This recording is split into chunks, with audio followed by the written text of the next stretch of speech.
কোষপুকুর গ্রামে আবার আইএসএফ নেতাদের বাড়ি পুলিশের হানা। প্রায় প্রতিদিন বললে ভুল হবে না, প্রত্যেকটা দিন। ছদ্মবেশে কোনো দুষ্কৃতী ছিল কি বলবো? দেখুন, আমার কাছে অভিযোগ এসেছে, জানিয়েছে। আমি বিষয়টা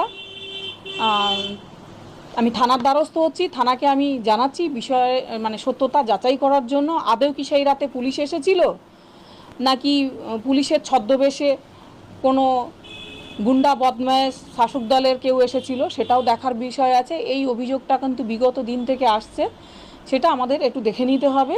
এর জন্য আমি থানার দ্বারস্থ হচ্ছি। আমি এই বিষয়টা নিয়ে থানার দৃষ্টি আকর্ষণ করছি। একাধিক সময় আমাদের এখানে বিভিন্ন রকম সমস্যা তৈরি হচ্ছে, যেগুলো নিয়ে প্রতিনিয়ত আমি থানায় যাচ্ছি, থানায় কথা বলছি বা কেসগুলোকে আমি দেখছি, বিষয়গুলোকে দেখছি। বিভিন্ন মানুষকে অনেক সময় হ্যারেস করছে শাসক দলের তরফ থেকে, বিভিন্ন ভুল তথ্য দিয়ে তাদের নামে মিথ্যা কেস দেওয়া হচ্ছে। সেগুলো নিয়েও আমি থানায় কথা বলছি।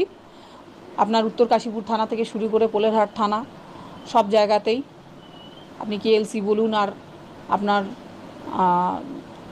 বিভিন্ন যে আমাদের ভাঙড় বিধানসভার জুরিডিকশনে যে থানাগুলো আছে, ওখানে প্রায় প্রতিনিয়ত আমাকে যেতে হচ্ছে।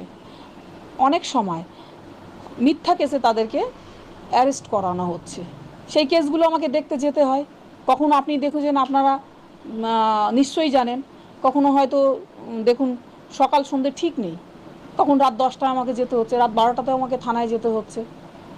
যখনই মানুষকে এরকম মিথ্যা কেসে ধরে নিয়ে যাচ্ছে, মিথ্যা অভিযোগ হলো কারোর বিরুদ্ধে, তাকে তুলে নিয়ে গেল, তাদের ছাড়াতে আমার যেতে হয়।